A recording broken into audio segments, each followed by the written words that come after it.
going on, Jerome's? So Jim Harbaugh, allegedly head coach of the Los Angeles Superchargers. Yes, a couple years ago could have been the Vikings head coach, but didn't quite work out, even though some Vikings fans, the whole thing. But Jim Harbaugh, national title with Michigan, and yes, all the talk about J.J. McCarthy, all the talk about Blake Corum and all that stuff. But really, Harbaugh, at his core, I mean, he's a quarterback at heart, and of course, quarterbacks, what's the number one thing they don't like to do? They don't like to get hit. That's why Jim Harbaugh has always been about having the meats, and the Vikings need to be about that too, along the offensive line. And Harbaugh was at the owners' meetings this week, and he made some very salient points about the importance of the offensive line, and it really just boiled down to simple football. And our guy, Bill Shankly, with hope in your heart. So he had a quote about football, a.k.a. what we call soccer, is that football is a simple game complicated by idiots, essentially. And I feel like American football is that too. But this is what Harbaugh said. This is from Football Scoop. Quote, "If I asked you the question of what position group depends on no other position group to be good, but every other position group depends on them to be good, what position group is that?" Kicker. Offensive line, he said at the NFL owners meeting this week. They're not relying on any other position group. Every other position group relies on the offensive line to be good. And then the D-line, they'll be the ones who argue back, we don't need the offensive line to be good. Do you? Do you like when the offense has a 12-play drive? And yeah, okay, Harbaugh said, you're right. So yes, the defense does benefit from the offensive line. Special teams benefits from offensive line because the offense staying on the field, everyone getting rest, field position, all that stuff. And he's right. Quarterback depends on O-line. Running game depends on O-line. Receivers depend on O-line for the quarterback not to get his ass smacked. So, yes, it is true. Everything about the offensive line. And Harbaugh, this does track throughout his years because Michigan this year might have 6 offensive linemen drafted, which people... only 5 offensive linemen. So Ladarius Henderson, the left tackle, then also in the interior, Drake Nugent, Zach Zinter, Trevor Keegan. And so Carson Barnhart was their starting right tackle before Zach Zinter had his leg injury. And then Trente Jones came on in. And, I mean, some places even have Jones graded a little bit higher than Barnhart. So that's interesting. So, offensive line-wise, Michigan dominated this season, and they dominated in the trenches, and you saw what happened to Washington, and it's important to have a good offensive line. And also throughout his years at Michigan, Graham Glasgow, Mason Cole, our former guy, Cesar Ruiz, Ben Bredesen, Michael Onwenu, who perhaps you've heard him. He's pretty damn good. Jalen Mayfield, Ola Uluwatimi, who I wanted as a center last year, ended up going to Seattle in the 5th round. And going back to the Niners, Jumpin' Joe Staley, Anthony Davis, Mike Iupati, Leonard Davis. I mean, come on, man. Also, Stanford, David DeCastro, Jonathan Martin, David Yankee. That one didn't work out. Cam Fleming. So, yes, Jim Harbaugh has always had great offensive lines. And for the Vikings, so the Vikings have the pieces of what could be a great offensive line. Darrisaw and O'Neal. If Darrisaw can stay healthy, I think that he can be one of the best left tackles in the game. O'Neal, when he's healthy and on his game, he is one of the he's like a top 5 right tackle. And maybe he's not 5. And the interior, that's where things get dicey. So it seems like they're ready to let Dalton Risner walk, which I understand. I get it. And they did give Blake Brandel a pretty significant 3-year contract. They obviously don't see him as a backup. I think that he'll get every opportunity to win a starting interior offensive line job.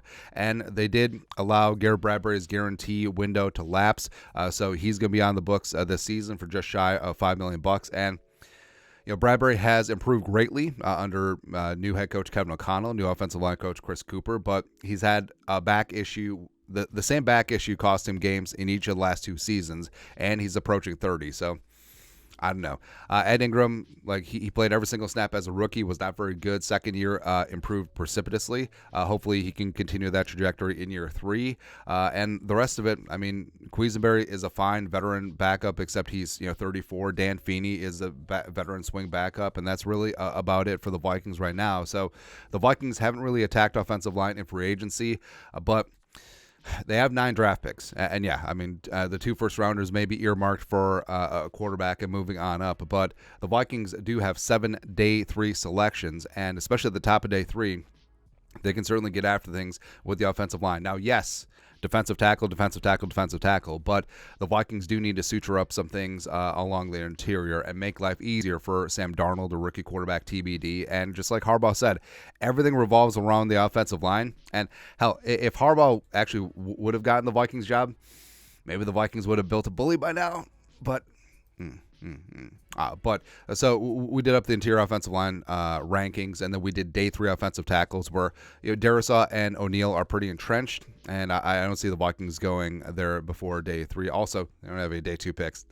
But if the Vikings go a different direction in the first round, JPJ, Graham Barton, Zach Frazier are my guys. I especially do love Zach Frazier, Graham Barton, because JPJ, I understand why there's some cracks in the facade right now, but Graham Barton is a dog. Zach Frazier is a dog. Cooper Beebe adding some size at the guard spot. Same thing with Christian Haynes. You got Christian Mahogany, many Leatherbound books. The aforementioned Zach Zinter, who probably would have been a second-round pick if he didn't have that leg injury. Mason McCormick. McCormick adding some spice, because that's what South Dakota State is known for, spice. Hevion Cohen, the former Alabama guard. Bo Limmer, who's a great versatile interior as well. And tackle-wise, I do think that the Vikings should add a tackle project, because as of right now, they don't have him. I mean, they have Croy Kronk, who signed on a futures deal, was on the practice squad last year. Quisenberry is 75,000 years old. And O'Neal, like Bradbury, is starting to get up there in age as well. Plus, you do have to hedge in case of injury. You do have to hedge in case of age-related play not being so good tackle-wise. So I love Christian Jones from Texas. Would be great as a grooming him for a right tackle project. Javon Foster is fantastic. Could he be the swing backup for the Vikings coming out of Mizzou? Greenfield himself a great combine, could probably kick inside as well. Frank Crum is a physical freak from Wyoming, who I like a lot as a late-round gamble. So the Vikings, yes, they do have to get back to having the meats along the offensive line, because it will make everything easier. Right, and we talked about how the Vikings are one of the best landing spots for a rookie quarterback. If they get that interior offensive line fixed, yes, that's absolutely true. And Harbaugh, he's been out of the league for a while, but he knows what's going to happen. And also, I think that's a clear indicator that maybe the Chargers go offensive line at 5 and not take wide receiver like everyone predicts. Who knows? Who knows, man? But your thoughts are thoughts.